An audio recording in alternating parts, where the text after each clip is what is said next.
service Vite Campus. Et donc notre mission, c'est d'accompagner les étudiants dans leurs projets et initiatives, d'accompagner les associations étudiantes, la création d'associations étudiantes. D'accord, merci.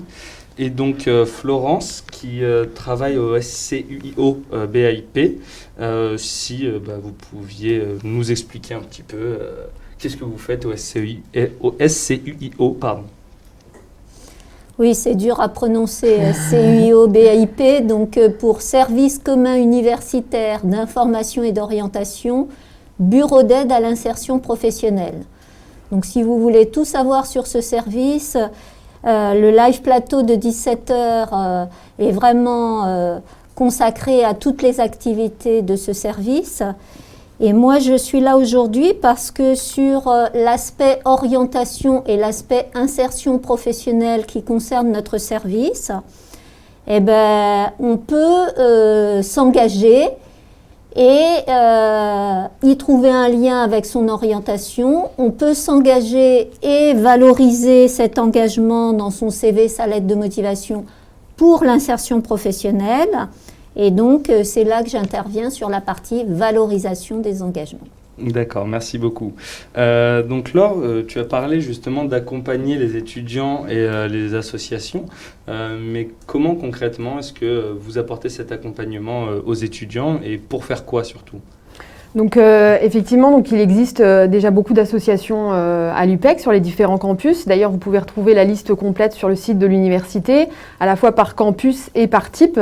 Donc il existe différents types d'associations, des associations de représentation étudiante qui ont pour objectif de défendre les intérêts des étudiants, des associations de filières qui ont pour objet de réunir les étudiants d'une même filière ou d'une même formation pour mener des actions collectives. Des BDE qui ont pour objectif d'animer la vie étudiante au sein d'une même filière également, et puis des associations de solidarité ou des associations qui réunissent des étudiants pour défendre des valeurs ou une cause commune. Donc voilà, vous pouvez retrouver la liste complète sur le site internet. Les étudiants qui souhaitent créer une association peuvent nous contacter. On les accompagne si besoin dans la rédaction des statuts et dans la définition de l'objet de l'association. Et puis ensuite, on les accompagne sur le volet administratif, c'est-à-dire demander l'autorisation de pouvoir être domicilié à l'université, donc obtenir son siège social à l'université, et ensuite faire les démarches de déclaration en préfecture pour être officiellement reconnu comme une association. D'accord. Mais du coup, comment est-ce qu'on peut vous contacter justement pour avoir cet accompagnement-là ? Donc on est présent au service Vite Campus, au campus centre, bâtiment I, LI2 au rez-de-chaussée. Vous pouvez nous contacter à l'adresse association@u-pec.fr et voilà, nous sommes à votre disposition pour vous accompagner. Mais merci. À quoi du coup ça servirait pour l'étudiant de s'engager en soi pourquoi est-ce qu'il devrait s'engager dans la vie étudiante en règle générale, d'après vous ? Alors, comme l'a dit Florence, l'engagement étudiant, on le voit au travers des témoignages de différents étudiants engagés, d'ailleurs que vous pourrez retrouver dans une vidéo sur la plateforme de Bienvenue à l'UPEC, que l'engagement étudiant permet de nombreux acquis dans le parcours universitaire. Ça permet tout d'abord de rencontrer d'autres étudiants. Au sein d'une association, on peut se retrouver entre étudiants et défendre des valeurs et des causes communes, mais on peut aussi se former sur le terrain par l'expérience et acquérir des compétences à mettre à profit dans son parcours et dans son orientation professionnelle. D'accord, merci. Du coup, pour compléter justement ce que tu dis là, je rappelle aussi donc, aux étudiants qui ont suivi peut-être ou pas les différents lives que les associations, c'est aussi un très fort vecteur justement de lien social entre les étudiants. Pour rencontrer des nouveaux étudiants, les associations étudiantes, ça aide énormément. Et on avait rappelé ça tout à l'heure avec Charline notamment et hier avec Mégane. Effectivement. D'ailleurs, cette année, la rentrée s'ouvre dans un contexte un peu particulier. Alors malheureusement, d'un côté, les associations étudiantes de l'UPEC sont un peu moins présentes que d'habitude, car les consignes sanitaires ne permettent pas autant que d'habitude de pouvoir organiser des événements, etc. Mais les associations sont tout de même mobilisées. Elles se sont mobilisées pendant le confinement pour accompagner les étudiants le plus dans le besoin. Et elles continuent en cette rentrée à se mobiliser, notamment pour permettre une solidarité entre étudiants dans cette période difficile. Il y a vraiment un gros travail justement des associations sur l'accompagnement des étudiants en situation précaire depuis le début de la crise et maintenant. Donc, une reconversion de la façon de faire et des activités proposées par les associations, c'est sûr. Donc vous êtes amené à travailler souvent avec ces associations-là? Oui, tout à fait. Donc, comme je disais, la liste complète est sur le site internet, mais les associations aussi, en particulier les associations qui sont labellisées par l'UPEC, donc qui sont les plus dynamiques et les plus actives sur les campus. Certaines ont un local, notamment pour le campus centre au sein de la maison des étudiants, où le premier étage de la maison des étudiants est dédié aux locaux associatifs. Donc vous pouvez aussi les rencontrer, aller à leur rencontre directement dans leurs locaux. Et nous, on travaille au quotidien avec toutes ces associations. C'est ça. Est-ce que vous avez des exemples de projets, d'actions que les associations ont pu mener par le passé, vu que là, avec la crise sanitaire, c'est beaucoup plus compliqué de faire des événements, mais des exemples d'événements qui ont été faits par des associations? Oui, par exemple, l'année dernière, un collectif d'associations a mis en place un projet d'installation de distributeurs de protection périodique. Donc un projet intitulé « Lutter contre la précarité menstruelle ». Et c'est vraiment un projet intéressant dans la mesure où il a permis de fédérer plusieurs associations et un collectif d'étudiants important sur un même projet.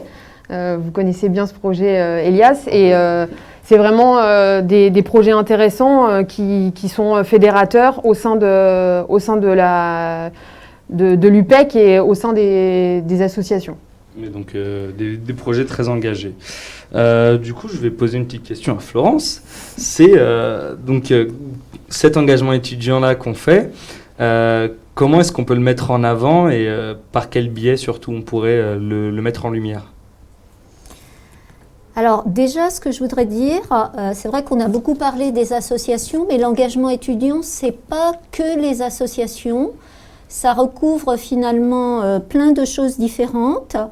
On peut considérer comme engagés des étudiants qui ont un mandat électif à l'UPEC, donc qui représentent leurs camarades dans les instances institutionnelles. Ça peut être dans des associations UPEC, mais on a aussi pas mal d'étudiants qui sont engagés dans des associations hors UPEC, et ça aussi, on va le reconnaître. Voire même dans les textes ministériels, le job étudiant régulier rentre aussi dans la catégorie, dans la dénomination engagement, ou un jeune qui ferait un service civique, un volontariat, une réserve militaire. Donc c'est les associations, mais pas que.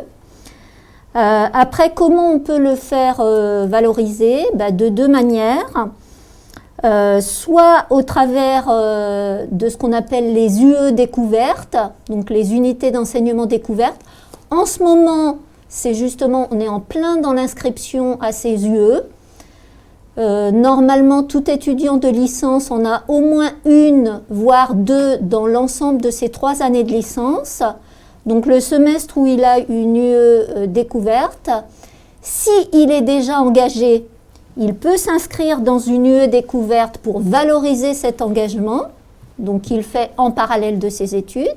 Et s'il n'est pas encore engagé, mais qu'il souhaiterait le faire, il y a plusieurs UE dans lesquelles il peut s'inscrire. Une UE avec l'AFEV, qui est une association présente depuis très longtemps au niveau national, donc qui va encadrer, accompagner des élèves qui peuvent être en maternelle, en élémentaire, en collège, en lycée, qui sont en difficulté scolaire ou sociale.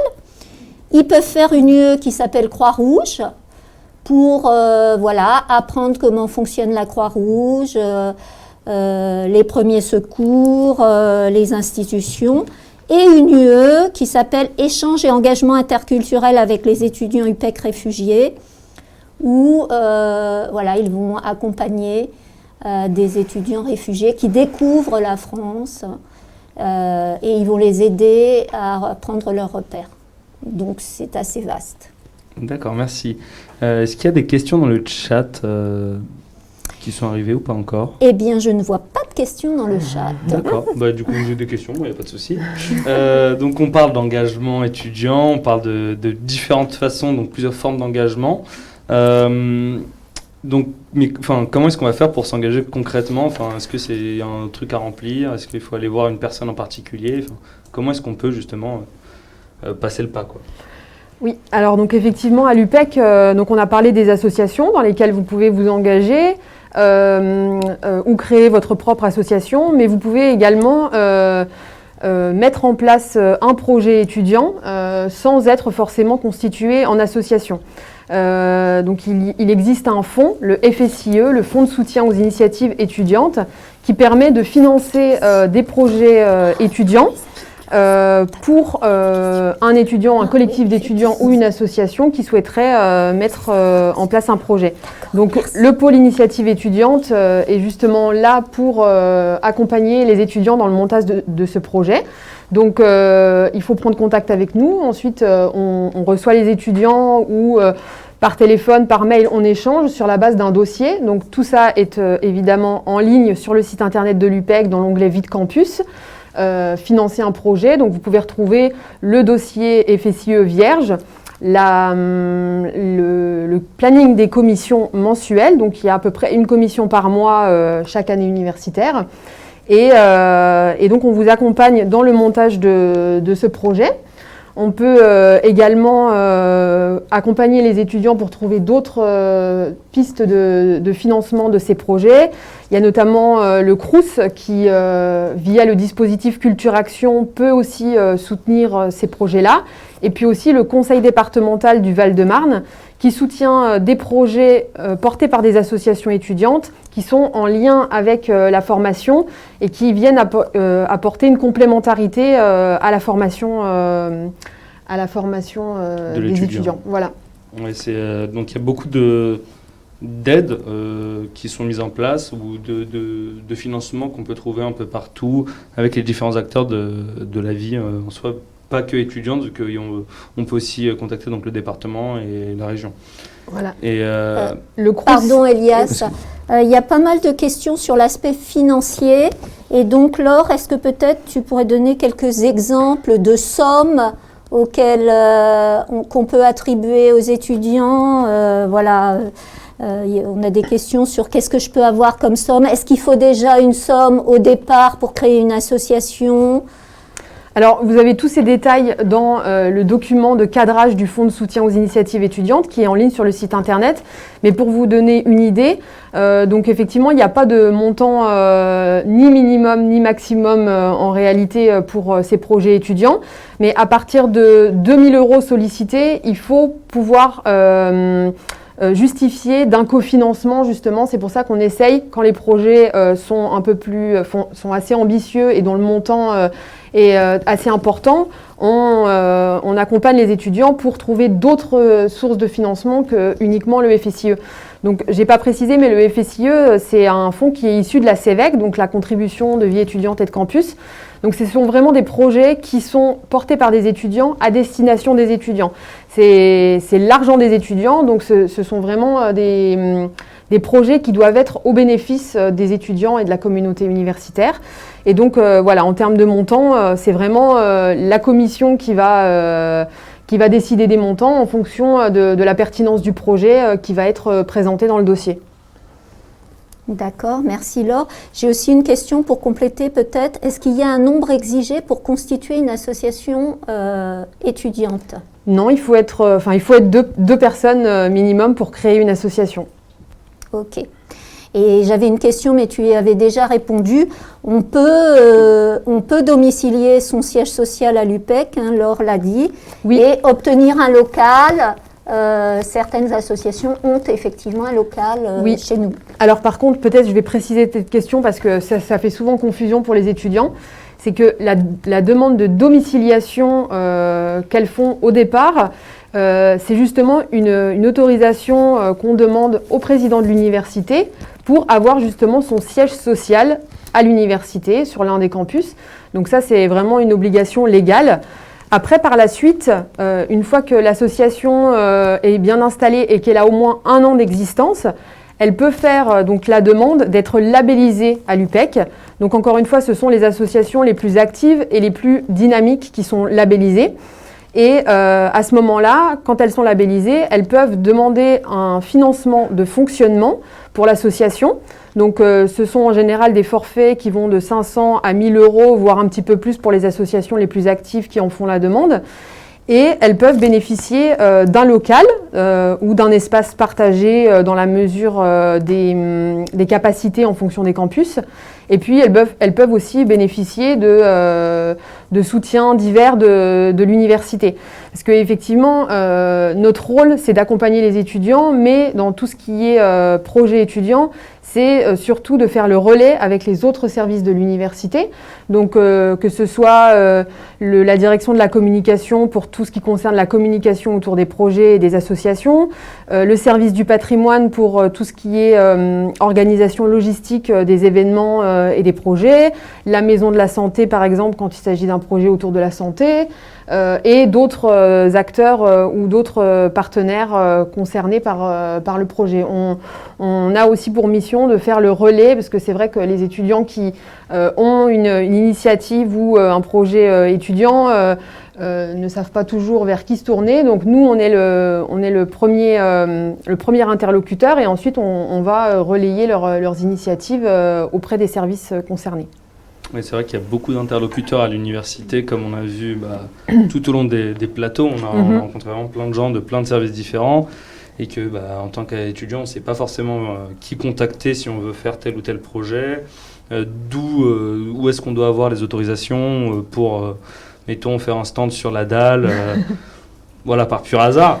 En fait, via justement votre service, on peut justement concentrer les demandes et après vous charger justement de redispatcher, de faire le lien avec les différents services pour trouver des solutions. Tout à fait, pour organiser un événement, que ce soit un stand d'information ou de mobilisation ou un événement plus important comme une conférence, un festival ou quel que soit l'événement.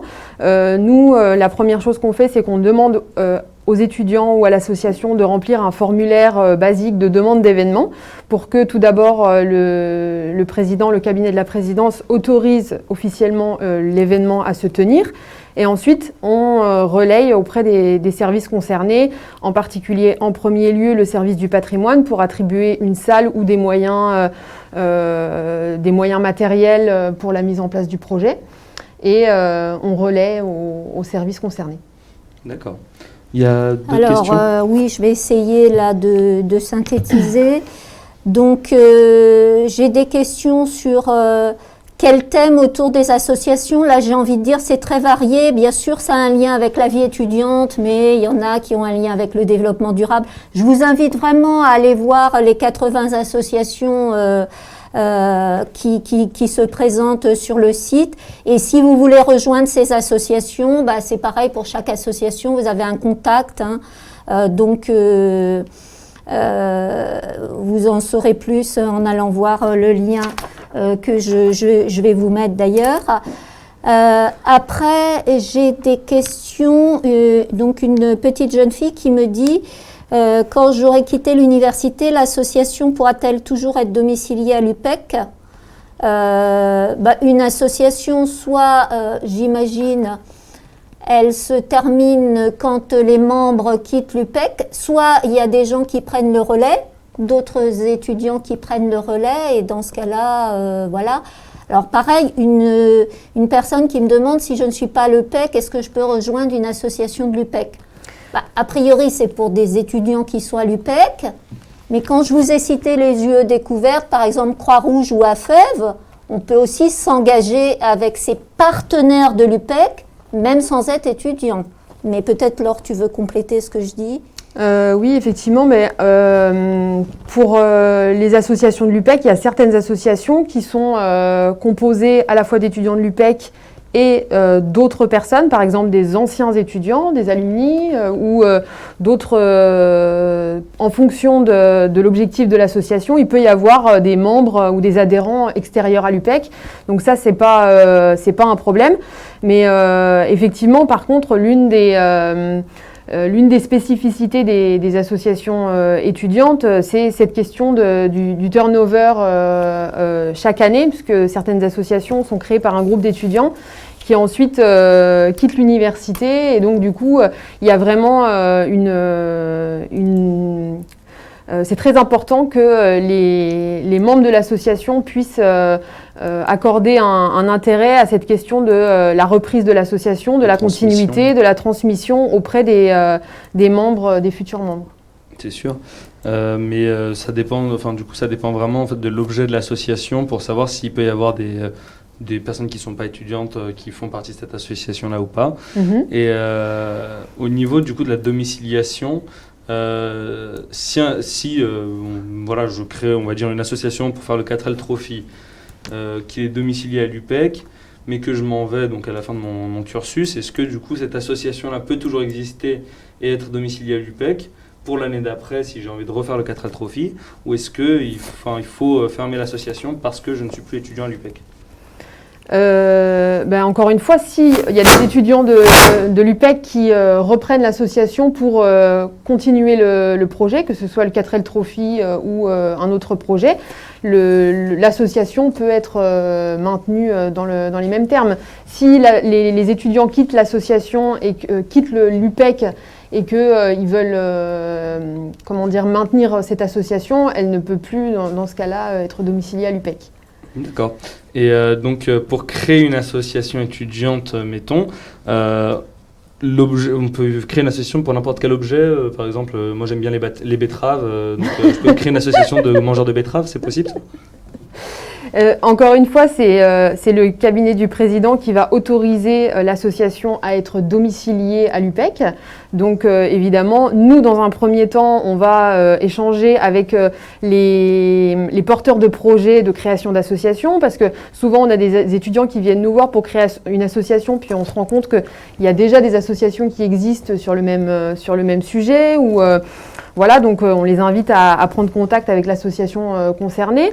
Mais effectivement, tout est dans le domaine de la vie associative, tout est possible, et tout ce qui intéresse les étudiants et le regroupement étudiant pour monter des projets et défendre des valeurs communes, tout est envisageable. D'accord, merci. Donc on va passer sur le... Oui. J'ai une question que j'avais mis de côté parce que c'est sur un sujet un peu différent, mais qui, je pense, intéresse beaucoup d'étudiants, sur l'emploi étudiant. Alors effectivement, à l'université même, on a pas mal de propositions d'emploi étudiants, donc on appelle ça les étudiants référents. Nous, par exemple, dans notre service QOBAIP, on recrute des étudiants pour faire de l'accueil, pour être présents sur des salons et informer sur les formations de notre structure. Je sais qu'à Vide Campus, ils ont aussi des étudiants référents. En ce moment, il y a des étudiants référents qui sont en train d'aider le service des inscriptions pour tout ce qui est effectivement l'accompagnement aux étudiants qui arrivent à l'UPEC et qui s'inscrivent. Donc, il y a beaucoup de jobs étudiants à l'intérieur même de l'UPEC. Et là, donc, on peut candidater, faire une candidature auprès de Vide Campus qui va dispatcher, qui va expliquer un petit peu les différentes missions et dispatcher dans les différents services. Et puis, il y a également des emplois étudiants. Donc, dans notre université, on a beaucoup d'étudiants qui ont des jobs à côté, en dehors de l'UPEC. Et donc, au SKIO-BAIP, nous avons une personne qui s'occupe de notre plateforme d'offres d'emploi, qui est Marion Grandamy. Donc, avec vos étudiants, avec vos identifiants étudiants, vous pouvez avoir accès à la plateforme Réseau Pro, sur laquelle vous avez également des offres d'emploi d'étudiants. Ça peut être du babysitting, ça peut être dans des magasins. Voilà, n'hésitez pas à vous saisir de ce qui existe à l'intérieur de l'UPEC et puis pour des jobs à l'extérieur de l'UPEC. Pour un étudiant bien organisé, il est tout à fait possible de cumuler sa scolarité avec un emploi d'étudiant de 10, pour certains 20 heures par semaine, et ensuite de le faire valoriser, par exemple dans l'unité de découverte, comment valoriser son expérience personnelle et professionnelle. Pour revenir là-dessus, du coup, en termes de valorisation justement de cet engagement-là, qu'est-ce qu'on y gagne concrètement au niveau pédagogique, au niveau scolaire, des notes, on a des notes en plus, on a des UE qui sont offerts, des aménagements d'emploi du temps, qu'est-ce qui est mis en place ? Alors, merci Elias pour cette question, qui effectivement, je pense, intéresse les étudiants. Alors, qu'est-ce qu'on y gagne ? Déjà, très pragmatiquement, on y gagne 3 ECTS, ce qui, dans une année scolaire dans laquelle il faut cumuler 30 ECTS, n'est pas négligeable, sachant qu'en général, dans une UE découverte, on a des bonnes notes. Donc, nous avons aussi des étudiants, si on s'implique à minima dans cette unité d'enseignement. Donc, on a des étudiants qui parfois décrochent une mention ou valident leur année grâce à cette unité d'enseignement.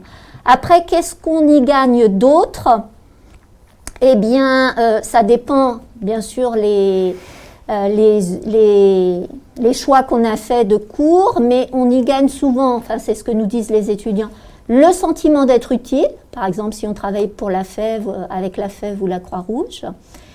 Et puis on y gagne aussi une ligne sur son CV, et si on va, par exemple dans l'unité d'enseignement que moi je gère au SKIO BIP, eh bien je vais vous aider à valoriser cette expérience dans votre CV, dans votre lettre de motivation, dans un oral de recrutement, par exemple pour un job étudiant ou un stage. Et les études montrent qu'un recruteur dans une entreprise va être sensible à cette expérience professionnelle, parce que c'est une expérience qui s'apparente à du professionnel, même si c'est de l'engagement et du bénévolat, qui contribue à créer des compétences. Et donc, à profil équivalent sur un CV, quelqu'un qui aura fait cet engagement pourra être recruté par rapport à quelqu'un qui ne l'aura pas fait parce qu'il aura un plus sur son CV. Du coup, pour donner un exemple concret, je vais prendre mon cas personnel. Je me suis beaucoup engagé justement au niveau de l'université, donc dans des associations étudiantes et aussi donc, en tant qu'élu étudiant.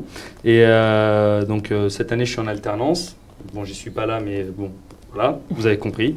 Donc je suis en alternance et pendant tous les entretiens que j'ai passés, quasiment les 2 tiers du temps, on a parlé justement de l'engagement, de mes engagements, donc associatifs ou en tant qu'élu, parce que ça reste un sujet qui est très très prisé et c'est vrai qu'il ne faut pas négliger ça et ça fait une ligne qui est vraiment pas négligeable au niveau du CV, ça c'est sûr et certain.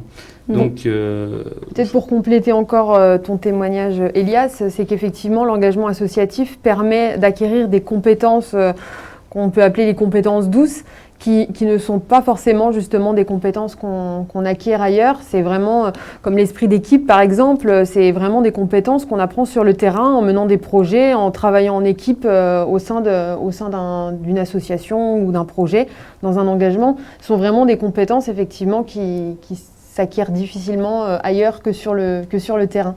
C'est sûr, c'est l'école de la vie. Non, mais il faut. Si je puis me permettre, ce que disent aussi souvent les étudiants, c'est que dans une association, on peut prendre des responsabilités très rapidement, être multitâche beaucoup plus que par exemple dans un stage dans une entreprise. Donc c'est le champ des possibles et l'importance des responsabilités dans un engagement associatif. On y a accès souvent plus facilement. Je ne sais pas, Elias, si c'est le sentiment que tu as. Totalement. Ça se passe beaucoup plus vite en soi dans la vie d'un étudiant qui fait de l'associatif. Ça va très très vite. Première année, on va juste faire les missions qu'on nous confie. Deuxième année, en général, on rentre dans les organes décisionnaires de l'association. Et troisième année, si on continue encore, là on est pareil président ou autre dans une association. Et c'est vraiment pour le coup de la débrouille, on touche à tout, on essaie plein de choses. On a fait de la communication, on a fait aussi de la programmation pour les sites internet. On touche à absolument tout et c'est des compétences qu'on va pas forcément acquérir dans les études qu'on fait. Ça, c'est indéniable, hein. Donc, c'est vraiment super important, je pense, que les étudiants se rendent compte des choses qu'on peut faire. On peut faire des trucs super cool, hein, en temps normal. Bon, là, un peu moins, vu que on peut pas trop faire d'événements en physique, malheureusement. Mais en temps normal, voilà, il s'est passé plein de choses. Il y a eu comment ça s'appelle, les Medieval Days l'année dernière, donc, qui ont eu lieu sur le campus de l'université. Donc, un événement qui a été porté par une des assos de l'université. Il y a plein d'événements type soirée. Il y a aussi beaucoup d'accompagnement, du tutorat qui est créé par les associations étudiantes. Et donc, on est vraiment dans l'accompagnement de chaque personne. Et ça, c'est quelque chose qu'il faut vraiment mettre en avant, je pense, de la part des étudiants. Une petite dernière question, peut-être dans le chat. Oui, donc là, j'ai une question. Est-ce qu'on peut toujours s'inscrire au job d'étudiant en ce moment? Je pense que oui, Laure. Oui, je pense que pour les jobs étudiants, il y a des missions régulières toute l'année, des nouvelles missions. Donc il faut contacter l'antenne emploi étudiant au service Vite Campus pour avoir plus d'informations. Voilà. Et est-ce que l'université propose des jobs étudiants dans la communication et le marketing? Alors bon, je ne sais pas trop ce qu'on entend par communication et marketing. La communication, je dirais au sens premier du terme, nous, quand on a des étudiants qui sont sur les salons ou qui sont à l'accueil, ils communiquent, mais au sens vraiment primaire du terme.